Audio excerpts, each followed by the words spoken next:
Chris Kalinsky, Yes. Nick Corey, Yes. Jim Kosky, Yes. Nick Lyon,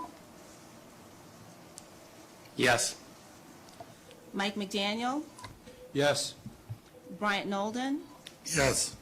Lawrence Reynolds, Yes. Laura Sullivan, Yes.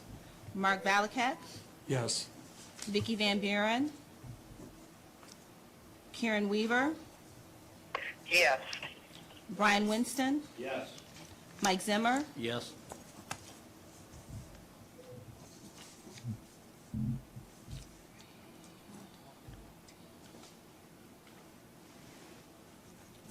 $15 yeas, 0 nays, 3 absent.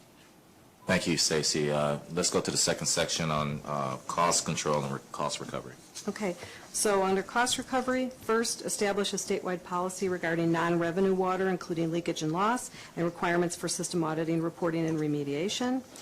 Second, promote and incentivize cost-effective demand management to reduce system peaks and avoid operating and capital costs over time, taking the terms of wholesale agreements into account. Third, encourage water utilities to optimize operations, including asset right-sizing, and coordinate with other infrastructure providers during asset replacement and renovation.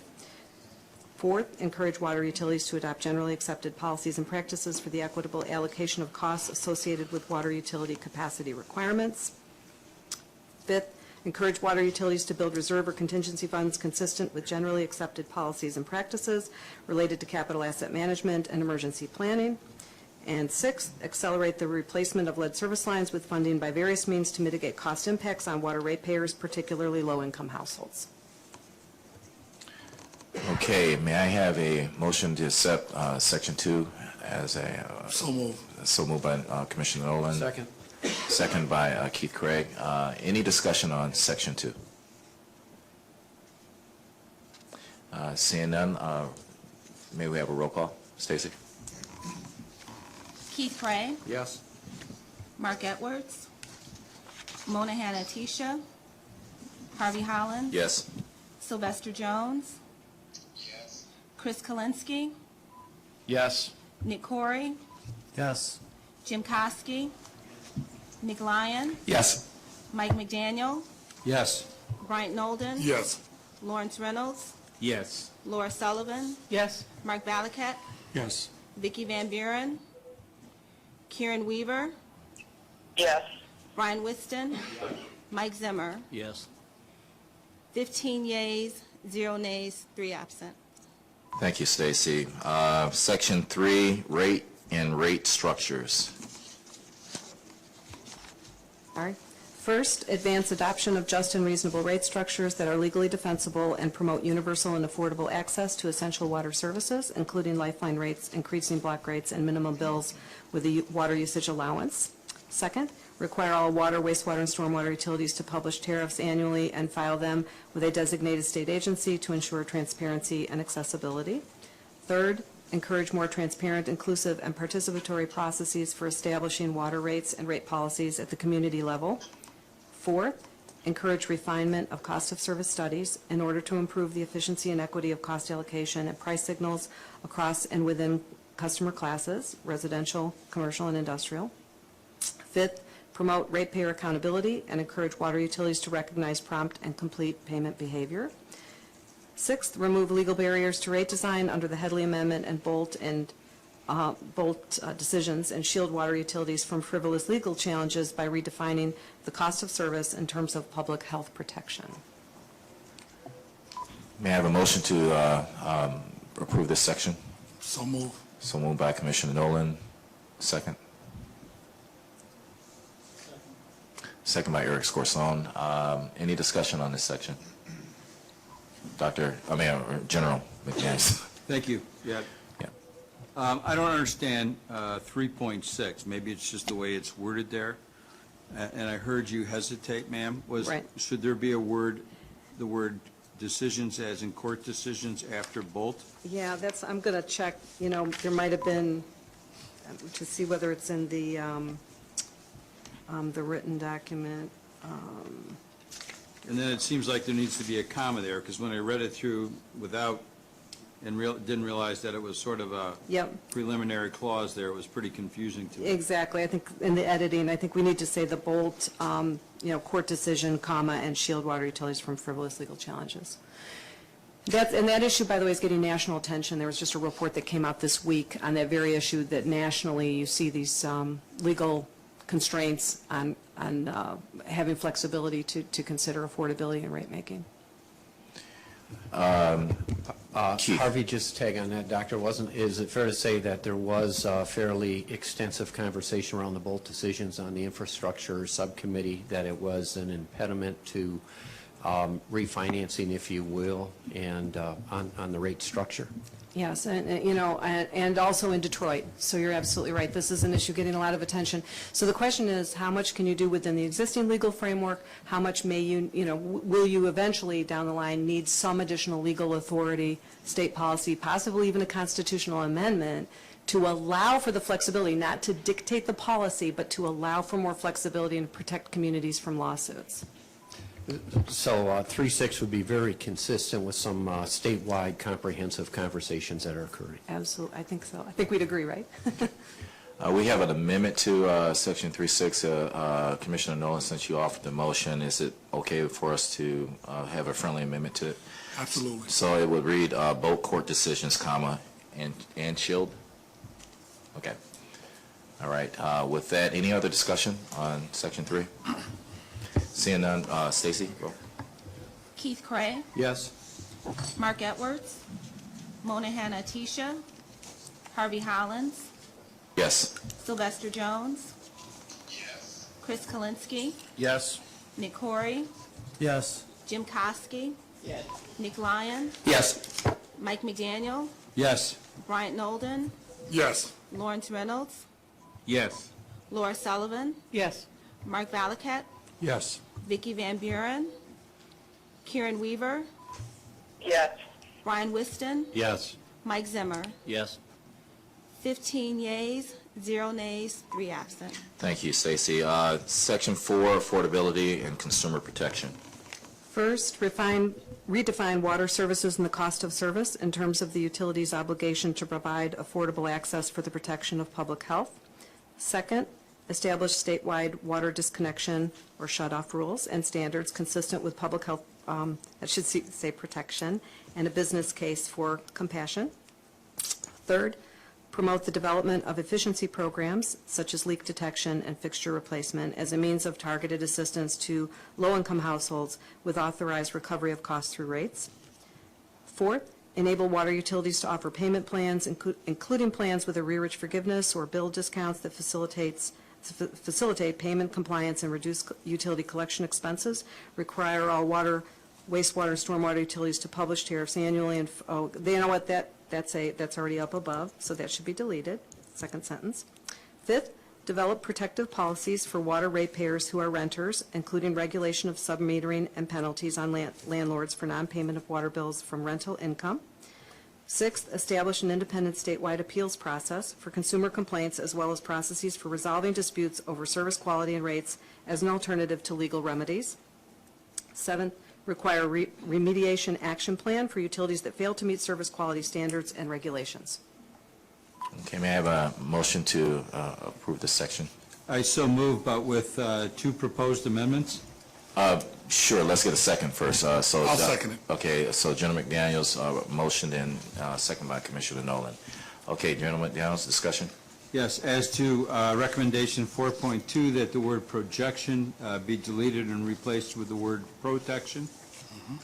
Okay. And then secondly, in 4.4, that the second sentence that starts require all water, wastewater, and stormwater utilities through the end of the sentence and accessibility period be deleted as it is duplicative of recommendation 3.2 already approved. Okay, you made the motion. I'm assuming that's friendly. Anyone has any concerns with that? Okay, any other discussion on this section? Could I just have clarification as to, in 4.1, what the phrase redefine water services means? What's the anticipated scope of that? Well, I think this is something Eric Rothstein feels really passionate about, and I frankly, I agree, and that is that we tend to have a very narrow and economics-based idea of the cost of service and the way and why we deliver it, which has sort of migrated us away from the core public health dimension of water. So we're saying, and the other thing is, from a legal perspective, if you redefine service somehow, you might have a better chance in coming up with solutions that are consistent with the law. Because as long as there's a conflict between, what service is, or, how service is defined, you can run into those legal issues. Would it be fair then to say that the phrase redefine water services in recommendation 4.1 is then expanded upon in recommendations 4.2 through 4.7? Yes. Thank you. Dr. Sullivan? We talked about this in the committee, and I don't know if there's a way to incorporate it, but I would like to be able to reply to requests from residents. And that is, when we're talking about consumer protection and affordability, maybe this is implied, but is there something here that helps a resident who doesn't want to pay for water that's unsafe?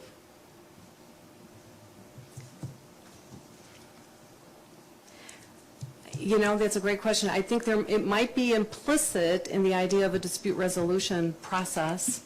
Okay. Because I would certainly think that would be something in other contexts that would be taken into account. Okay.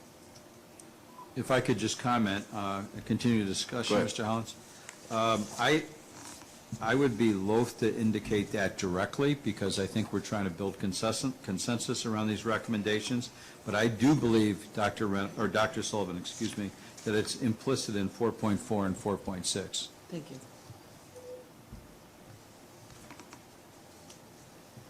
Any other points of discussion on this?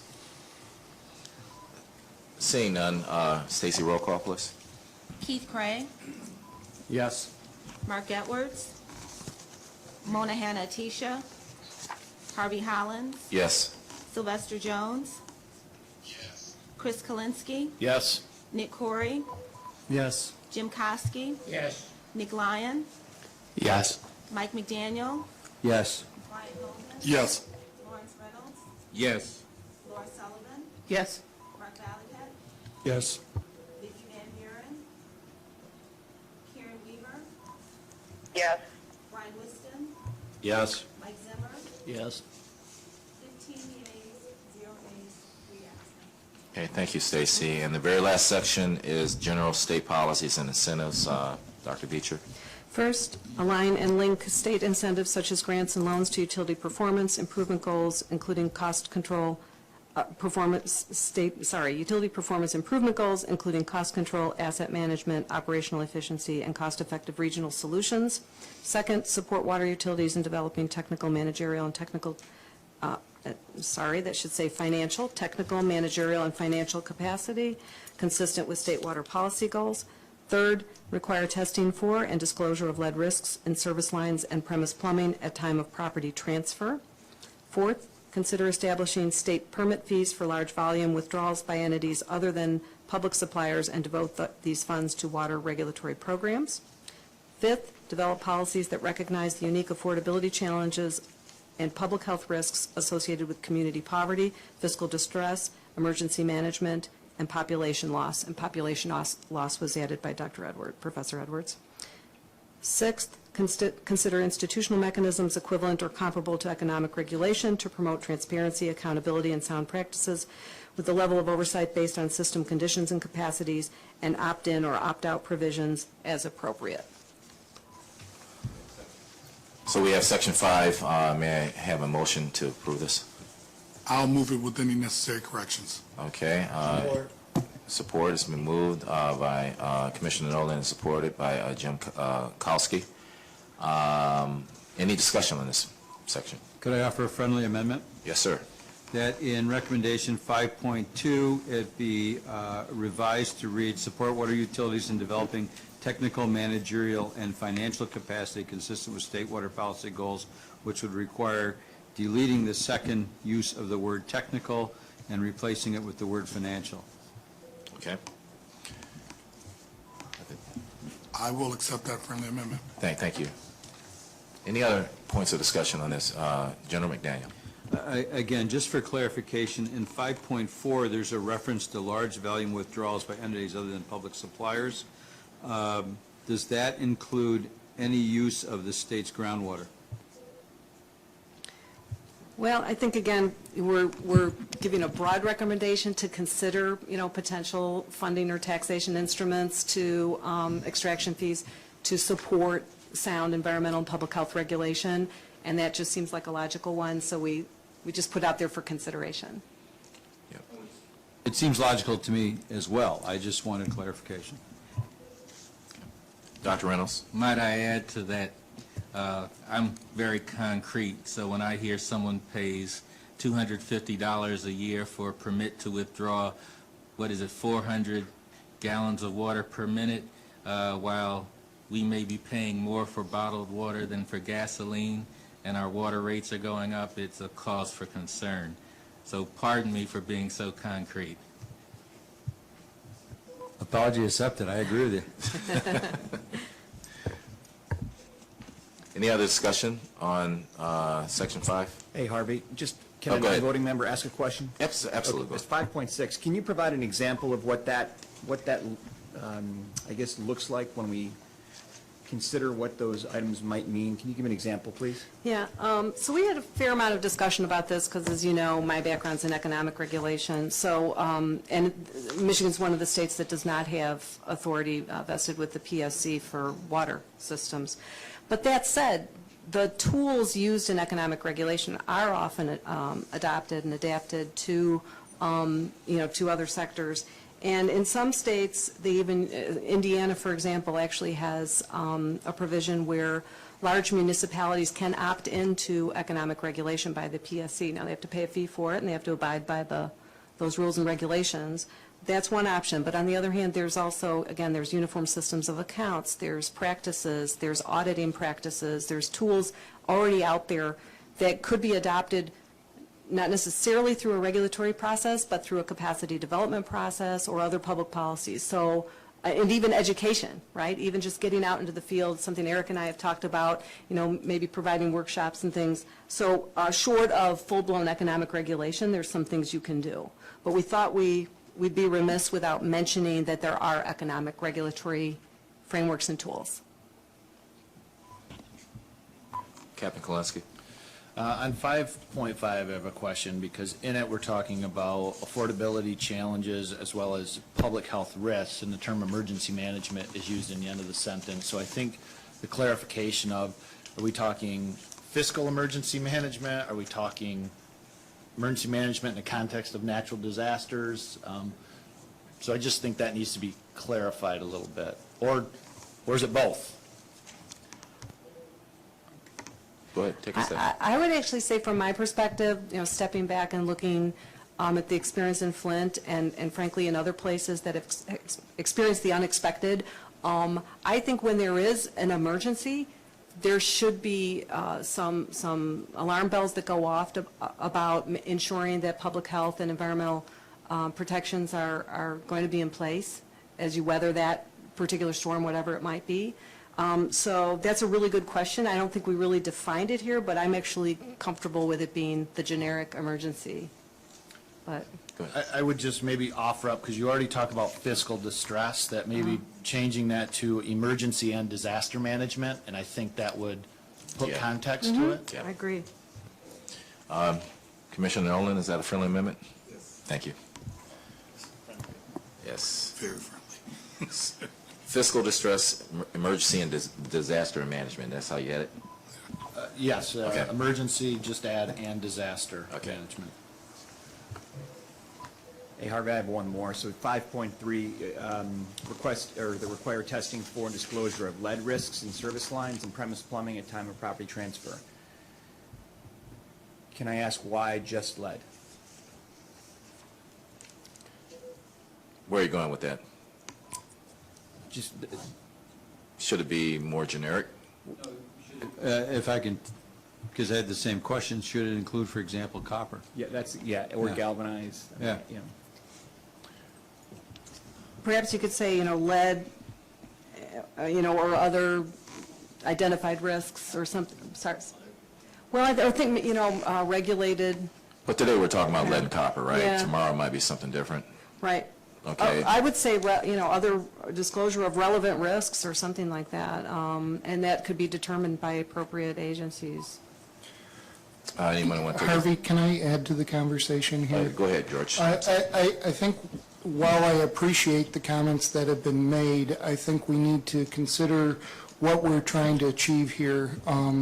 Oftentimes, contaminants in water, what you have in the supply or coming out of the plant, that's what will show up at the tap. Here, we're talking about a situation where premise plumbing has an impact on the water. And so lead has an acute sensitivity there. Copper is a long-term exposure sort of thing unless someone has a particular sensitivity to copper. So I would just caution that we don't open this wide open because that's going to create some unintended consequences. Okay, and given that information, lead and copper, would that be fine for everyone? Just keeping it narrow that way? General? Mr. Hollins? I guess I need a little more clarification then. I was reading this when it says requiring testing for and disclosure. Those meant two different things to me, obviously, since they were both there. Testing for means you're testing the water. Disclosure may mean that you're looking at the types of plumbing in the home. So that's how I was reading that, and if that's not intended to broadly include both, I think we need further clarification. Thank you. The analogy we were using was if you sold your home, like I have in the past, with radon test and disclosure to the buyer, so that then you can resolve any remediation prior to sale. Agreed, but wouldn't we want it to both look at water quality and the pipes themselves, the plumbing itself? Since we've seen both of those as potential issues in the city of Flint? I would think the term lead risks tends to encompass that, but I defer to the experts. I would just reiterate what I said before. I think we need to be very careful. I wholeheartedly agree with the term lead. If we're talking about lead and copper risks, are we then saying any home with copper plumbing has a copper risk? I think we're going to have some unintended consequences here. I wholeheartedly agree with lead, and I would just caution us about having unintended consequences. I withdraw my suggestion of adding copper because as I stated the second time, I believe the words testing for and disclosure of cover both the water quality and the pipes. Okay. Nick?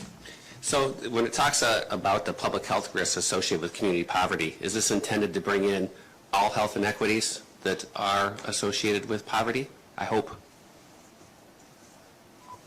I think the discussion we had correctly centered on the fact, that poverty itself presents a risk, right? It presents vulnerabilities, and so that needs to be recognized more fully in our public policies.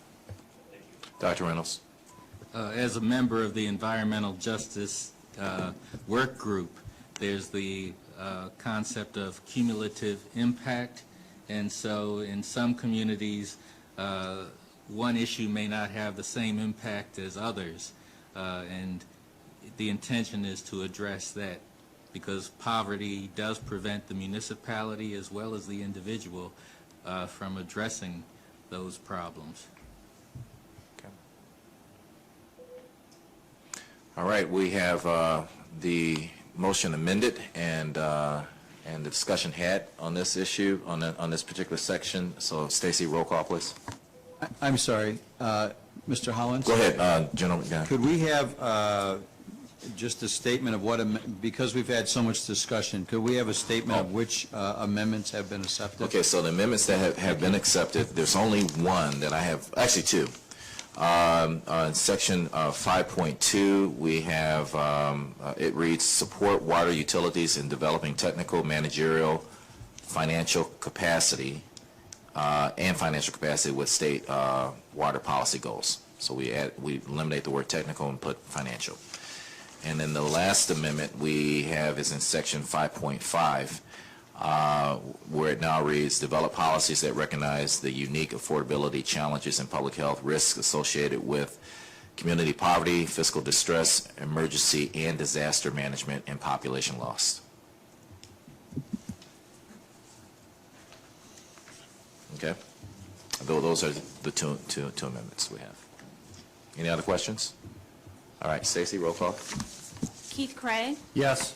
Mark Edwards, Mona Hanna-Attisha, Harvey Hollins, Yes. Sylvester Jones, Chris Kalinsky, Yes. Nick Corey, Yes. Jim Kosky, Nick Lyon, Yes. Mike McDaniel, Yes. Bryant Nolden, Yes. Lawrence Reynolds, Yes. Laura Sullivan, Yes. Mark Valiquette, Yes. Vicky Van Buren, Karen Weaver, Yes. Brian Whiston, Yes. Mike Zimmer, Yes. 15 yeas, 0 nays, 3 absent. Okay, thank you, and want to thank you all for the work you put into this whole recommendation. It will be put in a resolution form. We'll send that to the governor as recommendations from this body, and we'll also send you a copy of that resolution. I also want to thank Stacy because she herded a lot of cats for a lot of months to get this to where we are. So thank you, Stacy Clayton, for doing this. With that, we have member concerns. Any member concerns that need to come up at this time? Mr. Hollins?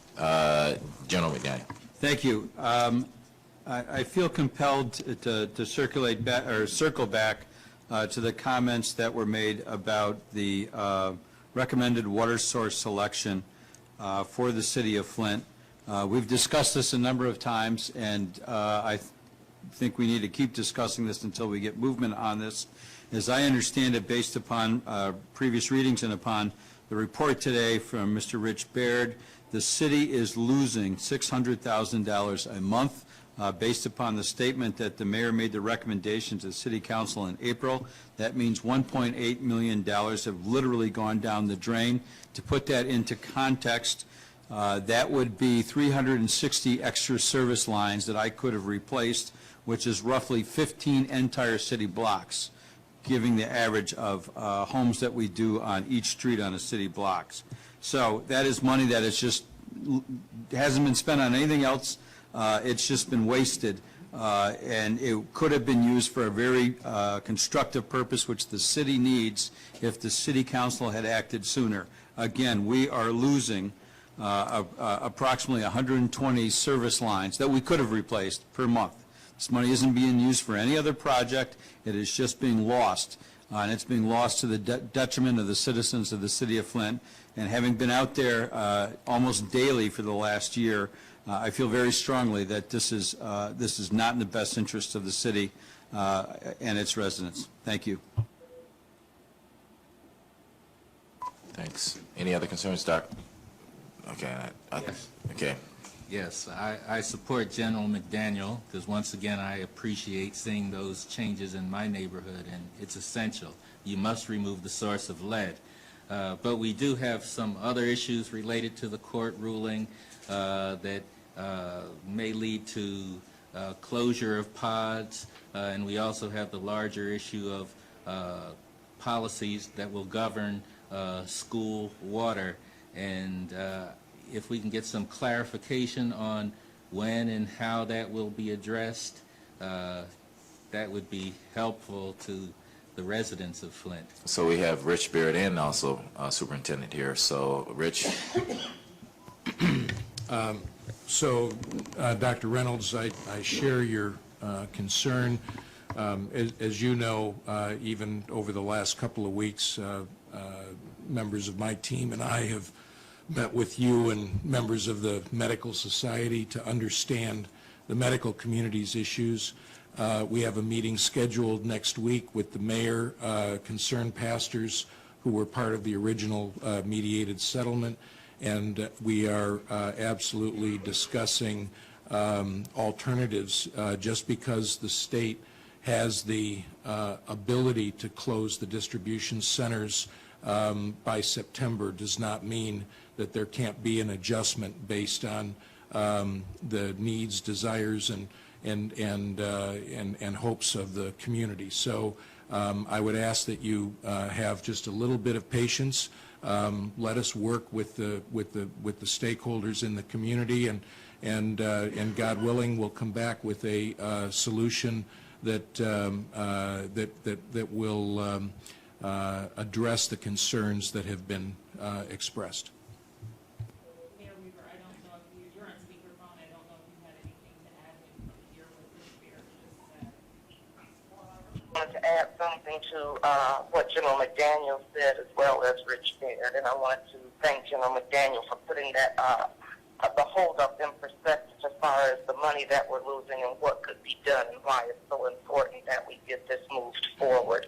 The other thing, I appreciate Dr. Reynolds bringing up the water pod, because that has been an area of concern, and as Rich Beard said, if people will just be patient, we are in conversation.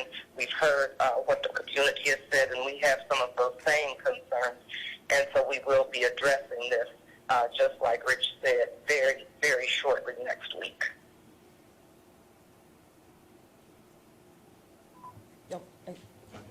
Dr. Sullivan, I'm sorry.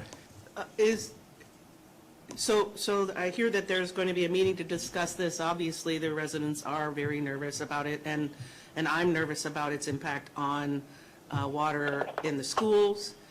Will there be a press release or any kind of announcement made to the city once that agreement is made? And can we count on that? That's to Mayor or probably more so to Mayor or Rich. Mayor Weaver, could you hear that question?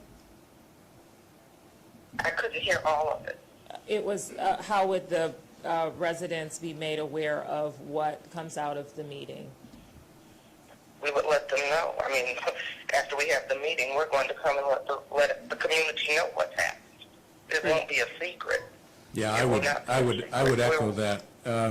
There's obviously a variety of issues here. There's logistics and contracts and agreements and a number of things that have to be discussed, and the purpose of the meeting is basically to discuss what a new and revised coalition might look like and might handle the operations. And we need to have those discussions. I'm sure that it won't be just a rubber stamp meeting. There'll be options presented and discussed. There'll be a small period of time to determine what can and can't happen. But it would be my hope, and we're very sensitive to the anxiousness of the community.